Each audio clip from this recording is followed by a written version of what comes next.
함께 말씀 보겠습니다. 신명기 29장 29절 말씀입니다. 신명기 29장 29절 말씀 함께 읽겠습니다. 감추어진 일은 우리 하나님 여호와께 속하였거니와 나타난 일은 영원히 우리와 우리 자손에게 속하였나니 이는 우리에게 이 율법의 모든 말씀을 행하게 하려 하심이니라. 아멘. 감추어진 일이 있죠. 아직 분명히 신비로 남아있는 일들이 있습니다. 보이지 않는 세계에 관련된 일 또는 미래에 벌어질 일들에 대해서 아직 모르는, 충분히 이해할 수 없는 그런 많은 모습들에 대해서 분명히 존재하고요. 그런데 그것은 누구에게 속한 것이냐? 하나님께 속한 것이다. 그러면 하나님께서 하나님 그 선하신 뜻 이루어 가시는 가운데 하나님께서 그것에 대해서 관장하시고 펼쳐가실 것이다. 그럼 무엇이 우리에게 속하였는가라고 할 때 이렇게 표현하죠. 나타난 일은 영원히 우리와 우리 자손에게 속했대. 대표적으로 나타난 일, 신명기가 기록될 당시의 모습 보면요, 출애굽 여정 가운데 여정을 통해서 하나님께서 확인하신 하나님 뜻들, 또 말씀으로서 율법을 주심으로써 가르치신 하나님 뜻, 하나님 의도, 하나님 목적 분명하게 듣게 하시고 보게 하시고 알게 하신 나타난 일들이 분명히 있다라는 거에 대해서. 그러면 그것은 누구에게 속한 것이냐? 보게 하신 은혜, 알게 하신 은혜를 쫓아서 내가 받은 우리가 책임이 있다라는 거에 대해. 결론이 율법의 모든 말씀을 행하게, 율법에 대한 행함에 대한 책임이 백성들에게 있음에 대해서 분명히 다시 확인하는 짧은 말씀인데요. 관련하여서 92문답, 93문답, 하이데르베르 요리문답 92문답, 93문답 함께 생각해 보도록 하겠습니다. 먼저 문답 같이 한번 읽어보면요. 92문답 질문: 하나님의 율법이 무엇입니까? 답: 하나님께서는 다음과 같이 말씀하셨습니다. 나는 너를 애굽 땅 종되었던 집에서 인도하였는 너의 하나님 여호와로라. 중략하고요. 이제 받으신 이 문답지에는 십계명이 쭉 리스트가 되죠. 굉장히 그 좁은 의미에서 율법을 지칭하는 표현이죠. 그래서 대략적으로 볼 수 있는, 율법이 의도하고 지향하는 바를 보일 수 있는 그런 대목으로 십계명을 이제 소개를 하고 있고요. 93문답 질문: 십계명은 어떻게 나뉩니까? 답: 두 부분으로 나뉩니다. 처음 부분은 하나님에 대한 우리의 태도를 가르치며, 둘째 부분은 이웃에 대한 우리의 의무를 가르칩니다. 그래서 대표적인 율법의 축소판이죠. 십계명이 어떤 설명들을 커버하고 있는가, 무엇은 방향성을 제시하고 있는가에 대해서 간략하게 성경에 나오는 내용을 요약하여서 소개를 하고 있는데요. 오늘 이 율법과 관련해서 함께 생각을 해보도록 하겠습니다. 먼저 어떤 배경에서 하이데베르그 요리문답이 이 율법까지 이제 이렇게 흘러오게 되었는가 다시 한번 간략하게 복습을 해보면요. 앞서서 우리가 예수 그리스도 통해서 받는 구원에 대해서 함께 살펴봤습니다. 믿음으로 얻는 의에 대해서 쭉 함께 살펴봤었고요. 실제로 그 은혜를 안다면, 그 구원을 안다면 어떻게 살아가야 되는가? 감사하는 것이 마땅하다. 그럼 어떻게 감사하는 것이 성경대로 감사하는 것인가? 라고 할 때 처음에 등장했던 것이 선을 행하는 것이다. 어떻게 감사하는 것이 선을 행하는 것이 되는가라고 할 때 대표적인 것이 믿음의 결과적인 모습에서 선행을 이야기하는 성경의 가르침이 있죠. 로마서 12장 1절 그러므로 형제들아, 내가 하나님의 모든 자비하심으로 너희를 권하노니 너희 몸을 하나님이 기뻐하시는 거룩한 산 제물로 드리라. 이는 너희가 드릴 영적 예배니라. 하나님의 자비하심을 앞서 언급한 하나님의 자비하심, 로마서 1장에서 11장까지 언급한 하나님의 자비하심이 분명히 있죠. 그 자비하심이 나를 권하는 것으로, 내가 너희를 그 자비하심으로 권하노니, 그 자비하심, 그 은혜를 안다라고 할 때 마땅히 살아갈 모습이다. 뭐냐? 자신의 삶을 하나님께서 받으실 만한, 하나님께 기뻐 받으실 만한 선행으로, 거룩함으로, 의로움으로 살아가는 것, 받으실 만한 예배로 그 삶을, 선택들을 드리는 것이, 그게 은혜를 아는 모습이고 자비하심을 아는 모습이다라는 것. 구원의 놀라운 은혜를 알고 그 구원의 주를 안다라고 해서 그를 믿는다라고 했을 때 그 자비하심을 안다라는 거예요. 그러면 실제로 살아갈 모습이 결정되어야 된다. 뭐냐? 삶으로 하나님께서 기뻐하실 만한 선을, 의를, 거룩함을 행하는 것이다라는 것이 우리가 아주 이제 심플하게 간략하게 보일 수 있는 대목의 그런 측면에서 감사한다라고 했을 때 대표적으로 성경에서 가르치는 감사하는 모습은 뭐냐? 그의 뜻을 존재, 그의 목숨을 존재, 그의 말씀에 따라 사는 선행이다라는 것. 그런 측면에서 이제 하이데베르그 요리문답 진행이 되고요. 그러면서 하나 중간에 살펴봤죠. 믿음의 결과로서 행함이 존재하는 것, 어떻게 보면 이제 믿음과 분리되는 측면의 이제 행함이죠. 근데 성경은 그런 뿐만 아니라 믿음 자체로서 행함도 이야기하고 있다라는 것. 야고보서 2장 24절. 영혼 없는 몸이 죽은 것 같이 행함이 없는 믿음은 죽은 것이니라. 행함 없는 믿음은 죽은 것이다. 행함은 믿음과 함께 역사하여서 그 믿음의 진실함을 드러내는 중요한 믿음의 한 요소이고, 그래서 행함이 없는 믿음이라는 것은 성경에서 말했던 구원받는 믿음이 생명 얻는 믿음이 아니다라는 것을 분명히 가르치고 있는, 확인하는 그런 말씀이고요. 기독교 행함이 절대 과소평가되어서는 않는 굉장히 중요한, 성경에서 중요한 요소. 아무리 믿음으로 구원받는다고 하지만 신약 성경에도 하라 하지 말라가 가득한 이유는 믿는다라는 것이 무엇으로 고백되어진가? 행함으로 고백되어진다는 것. 요한일서 3장 14절. 우리는 형제를 사랑함으로 사망에서 옮겨 생명으로 들어간 줄 알거니와 사랑하지 아니한 자는 사망에 머물러 있느니라. 믿어서 사망의 생명으로 옮겨주는 거죠. 그런데 그 믿는 것이 무엇으로 고백되어진가? 형제 사랑함으로, 예수님 말씀을 존중하는 그 말씀을 따라 사는 행함으로, 형제 사랑한다는 행함으로 고백되어지는 거예요. 그때 그 믿음으로 사망의 생명으로 옮겨진 것을 안다라고 확신을 가진다. 반대로 믿는다라고 하지만 사랑하지 않는 자는, 믿는다라고 하지만 그에 걸맞는 행함이 없는 자는 그 거짓된 믿음, 그것으로 인해서 스스로가 사망에 있는 줄을 안다라고 사도 요한이 분명하게 그 기준에 대해서 이야기를, 그만큼 성경에서는 믿음 그 자체가, 행한 그 자체가 믿음의 중요한 한 요소이고 모습인 것을 가르치고 있고, 성경은, 기독교는 행하는 것을 굉장히 강조라고 가르치고 있습니다. 믿음의 결과로서 감사의 모습으로 가르치고 있지만 동시에 그것이 믿음이기 때문에, 그게 신앙 고백이기 때문에 행함을 굉장히 중요하게, 그걸로 구원받는 건 절대 아니죠. 그러나 그게 신앙 고백이기에 그것을 중요한 요소로 가르치고 있다는 것, 절대 행함을 가볍게 취급하지 않는다라는 것, 함께 정리해둘 수 있으면 좋을 것 같고요. 그래서 선행을 하는 것, 감사하는 측면에서, 믿는다는 측면에서 굉장히 중요한 모습인데, 그럼 무엇이 선행이냐, 무엇이 하는 보시기에 바른 행함이냐, 거룩한 행함이 의로운 행함이냐라고 할 때, 요한일서 5장 2절. 우리가 하나님을 사랑하고 그의 계명을 지킬 때 이로써 우리가 하나님의 자녀를 사랑하는 줄 아는, 가장 어떻게 보면 가장 지극히 개인적이고 즉 굉장히 사소한 그런 모습이죠. 누군가를 사랑한다는 것. 하지만 하나님 백성이 사랑한다는 건 그건 어떤 피상적인 감정의 이 활성화가 아니라 하나님 사랑하고 그의 계명을 지키는 것이 하나님 백성을 사랑하는 모습이다로, 굉장히 개인적인 작은 이슈인 것 같은 사랑하는 것조차도 하나님 말씀을 따르는 것이라면, 다른 더 큰 의를 행하고 더 큰 선을 행한다고 할 때 분명한 기준이 뭐냐? 하나님의 말씀을 따르는 것이다. 사실 그거 말고도 두 가지를 더 살펴봤었죠. 하나님의 만족을 위해서, 하나님의 영광을 위해서 한다라는 것, 그리고 하나님의 영광을 위해서 한다라고 할 때 그것은 하나님을 향한 바른 자세를, 믿음이라는 바른 자세. 그때 믿음은 살아계신 분이시고 그가 행한 대로 갚으시는 분이시다라는 분명한 살아계시는 하나님 앞에서 그를 존중하고 그를 두려워하는 자세로, 그를 믿는다라는 자세로 그의 만족을 위해서 행하는 것이, 그게 선행을 행하는 굉장히 중요한 두 가지 기준이라면, 마지막으로 그때 행할 때 무엇을 따라하냐 하는 말씀에 따라 행하는 것이 중요하다.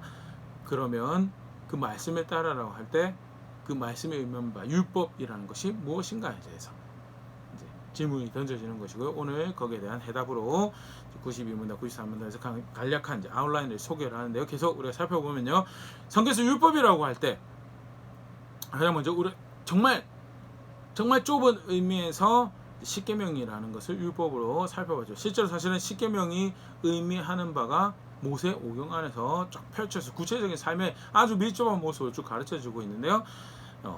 가장 좁은 의미에서는 십계명, 그 다음에 좁은 의미에서 성경은 율법을, 무엇을 지칭하는 것을 율법이라는 표현을 사용하는가? 모세 오경을 지칭하죠. 마태복음 5장 17절. 내가 율법이나 선지자를 폐하러 온 줄로 생각하지 말라. 폐하러 온 것이 아니고 완전하게 하려 함이라. 예수님께서 직접 말씀하셔. 나는 율법 폐하러 온 것이 아니다라고. 근데 그때 말씀하시면서 율법과 선지자를, 성경을 지칭하는 건데요.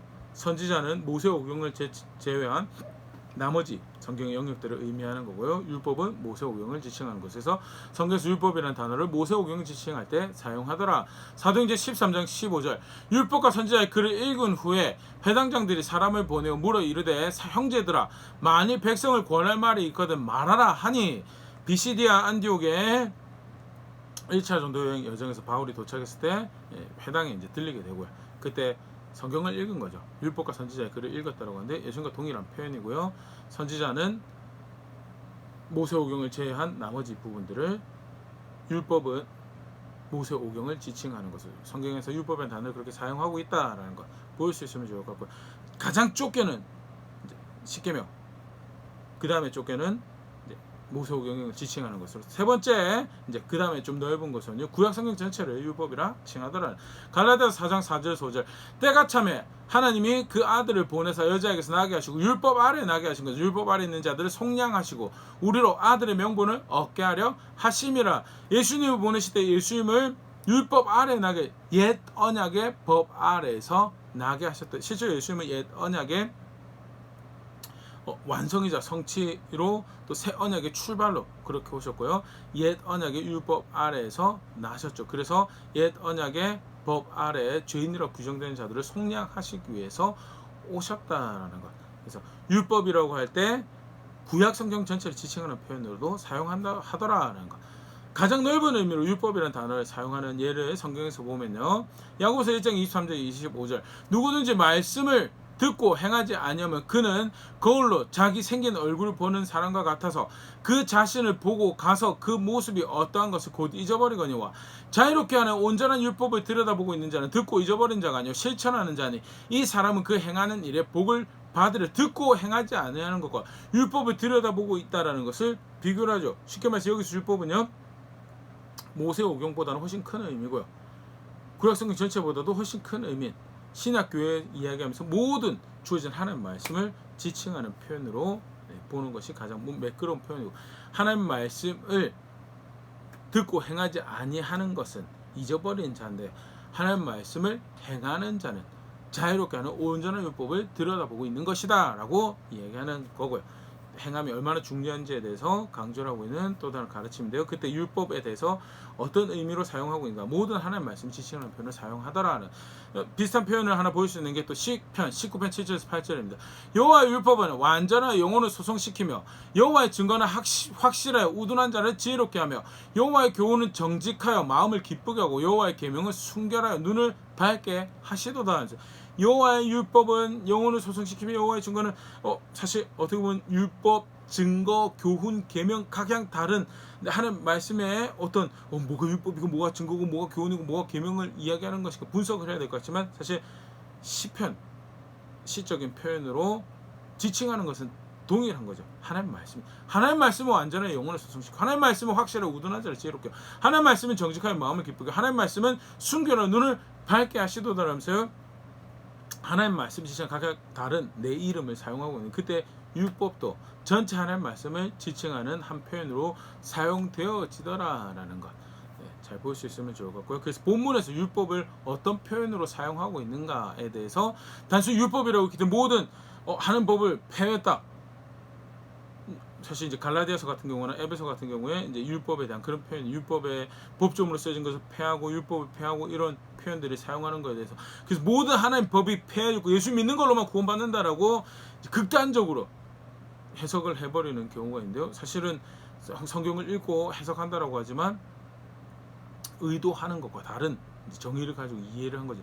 율법이란 단어도 성경 안에서 모세오경을 지칭하는 것으로, 또 그죠? 구약 성경을 지칭하는 것으로, 전체 하나님 말씀 지칭하는 것으로 사용되어진 것을 우리가 봤고요. 그런 측면에서 분명해서 어떤 표현으로 사용되어진가 윤곽을 볼 수가 있고, 무조건 율법 폐해졌다라고 이해는 잘못되었더라. 성경은 사실은 우리가 거듭났다라고 할 때, 구원받았다고 할 때 말씀으로 구원받고요. 성경은 하나님 말씀은 구원에 이르는 지혜가 있고 하나님 백성 온전하게 선한 능력을 주는 힘을 주는 그 은혜 도구다라고 그렇게 가르치고 있는데요. 베드로전서 1장 23절, 너희가 거듭난 것은 썩어질 씨로 된 것이 아니요 썩지 아니할 씨로 된 것이니 살아있고 항상 있는 하나님 말씀으로 되었느냐. 거듭난 거, 구원받은 거 하나님 말씀으로 된 것이다. 율법이 폐한다라는 거 전혀 다른 이해인데, 그래서 율법이라는 단어를 이해할 때 어떤 표현으로 사용되어지고 있는가 잘 이해할 필요가 있고요. 성경에서는 하나님 말씀으로 구원받았다라고 가르치고 있다는 것 잘 기억할 수 있으면 좋을 것 같습니다. 디모데후서 3장 15절, 또 어려서부터 성경을 알아내니 성경은 능히 너로 하여금 그리스도 예수 안에 있는 믿음으로 말미암아 구원에 이르는 지혜가 있게 하느니라. 구원과 상관없는 척으로 율법을 취급하죠. 그것과 상관없는 책으로 예수님 믿는 거지 율법으로 구원받냐? 맞습니다. 율법 행한 거 구원받을 수 없어요. 그럼에도 불구하고 하나님 말씀은 성경은 구원에 이르게 하는 지혜를 담고 있더라고. 성경 신약 성경에서 교회와 성도들을 향하여 이 율법을 하나님의 말씀을 어떻게 다뤄야 되는지 취급해야 되는지 분명한 그 말씀이 가진 권위를 잘 보여주고 있는 그런 말씀이죠. 3장 16절 17절 모든 성경은 하나님 감동으로 된 것으로 교훈과 책망과 바르게 한과 의로 교육하기 유익하니 이는 하나님의 사람으로 온전하게 하며 모든 선한을 행한 능력을 갖추게 하려 함이라. 믿음으로 구원받기 때문에 하나님 말씀이 상관없습니다. 믿음으로 구원받기 때문에 율법이 상관이 없습니다. 아니요.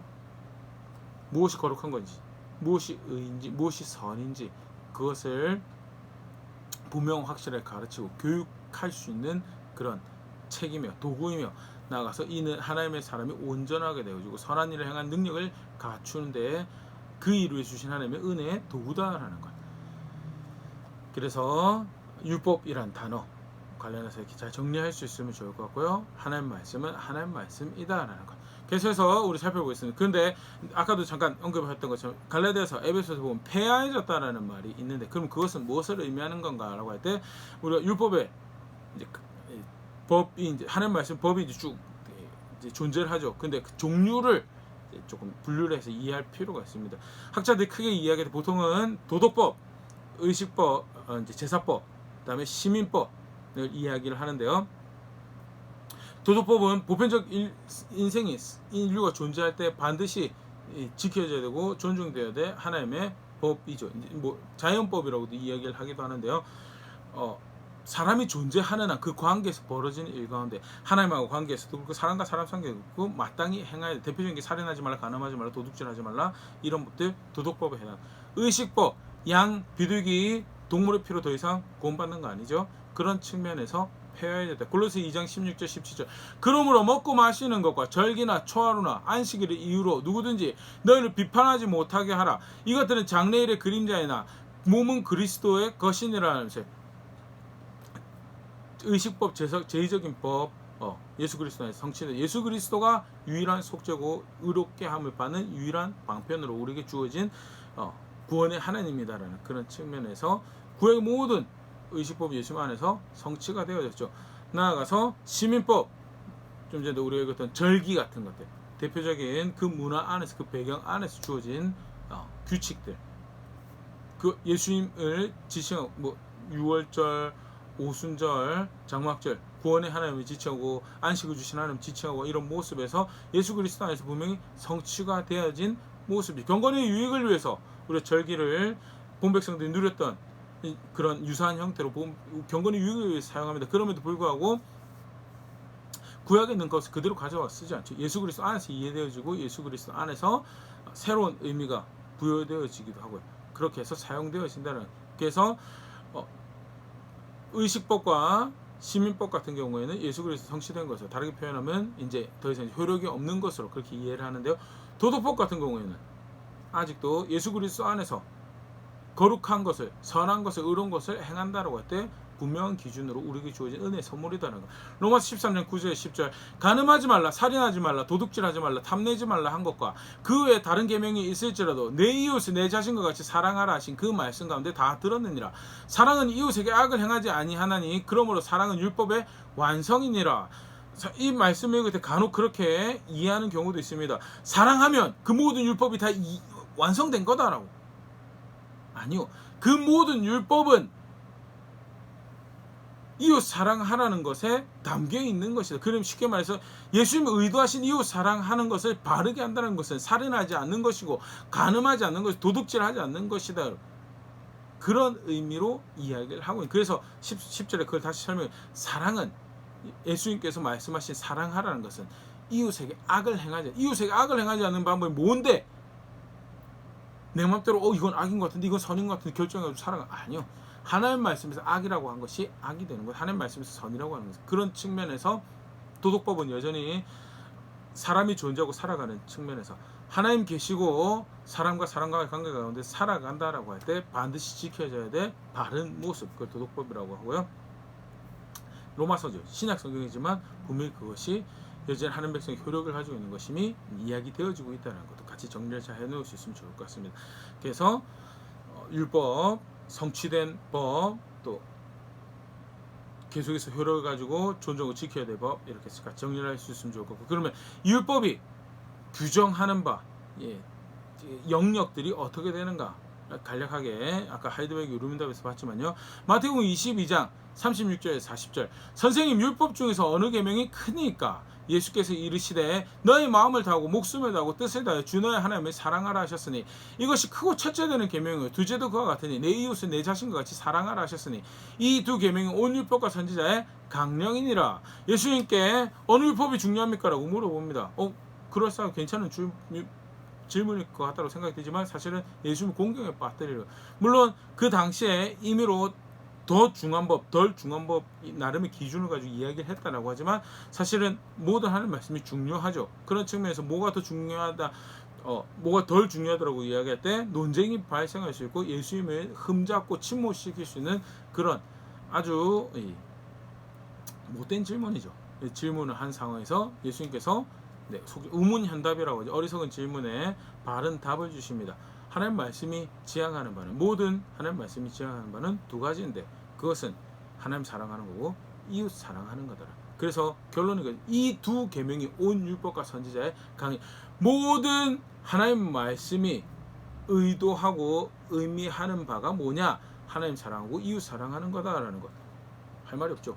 실제 성경에서 그렇게 가르쳤기 때문에. 그래서 그렇게 말씀하셨고요. 더불어서 하나님 말씀이 의미하는 바가, 의도하는 바가 무엇인가 신약 성경에서 다시 한번 분명히 확인하시는, 저건 바뀌지가 않죠. 하나님 계시고요.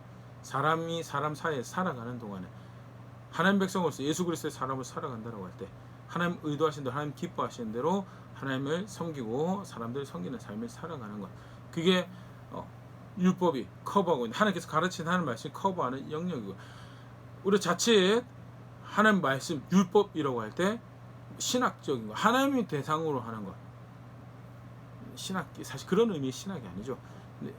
문자적인 의미에서 하나님을 대상으로 하는 학문, 또 신비로운 것에 대한, 보이지 않는 것의 영적 세계에 대한 학문, 또는 그런 말씀으로만 취급하기가 쉬운데요, 절대 그렇지 않다는 것. 성경에서 가르치는 하나님 말씀은요, 늘 하나님과의 관계가 있다면, 하나님 관계가 정상이라면 그러면 사람과의 관계가 제대로 가야 된다는 것.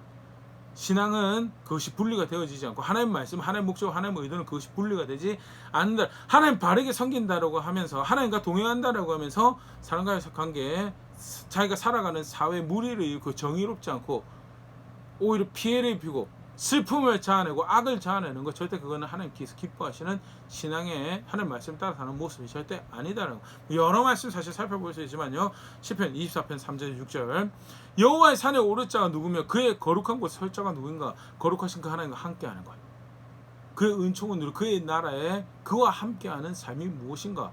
굉장히 높고 위대한, 인간 세계에 발을 붙이지 않을 것 같은, 신비롭고 보이지 않는 놀라운 한 단계 위에 업그레이드된 세계에 대해서 이야기하는 것 같은 그런 질문이고 그런 이슈 같죠. 그런데 실제로 그렇게 하나님과 동행하는, 그 거룩한 하나님과 함께하는 모습이 뭔가? 4절, 손이 깨끗하며 마음이 청결하며 뜻을 허탄 데 두지 아니하며 거짓 맹세하지 아니하는 자로다. 내 삶의 영역에서 이웃과의 관계 가운데 손이 깨끗한 것, 불법을 하지 않는 것, 마음이 그 의도 자체가 불순하지 않는 것. 사실은 사람을 도구 삼는 거 많죠. 구슬려 가지고 내가 원하는 거 하게 만들고, 더 심각한 경우는 꾀를 짜내 가지고 그 사람을 조종하지, 은근한 조종이죠.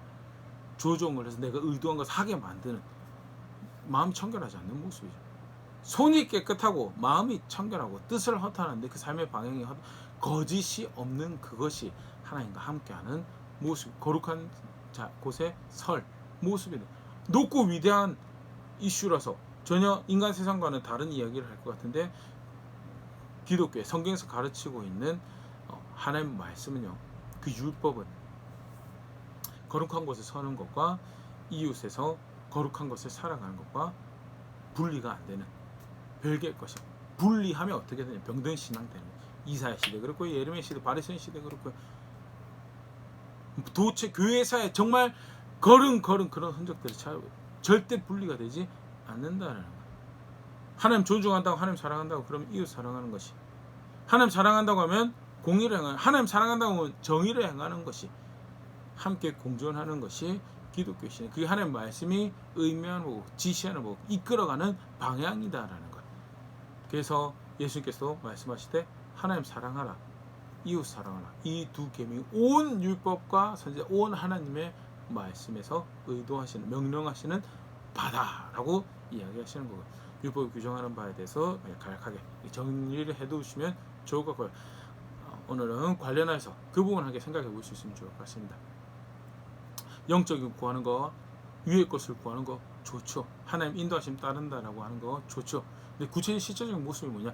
이 땅에서 내 관계 가운데서 내 돈을 사용하며 내 시간을 사용하며 살아가는 모습에서 그것을 고백한다라는 거죠. 절대 그것이 분리되어 있는 별개의 모습. 세상살이 돈 정직하지 않게 쓰면서 사람과의 관계 정직하지 않으면서 양심적이지 않으면서 시간 그렇게 사용하면서 더 거룩한 거, 더 의로운 거 살아갈 수 있을 것처럼 하나님과 그런 관계 가운데 살아갈 수 있다라는 신앙, 성경에 존재하지 않는 신앙이다라는 것.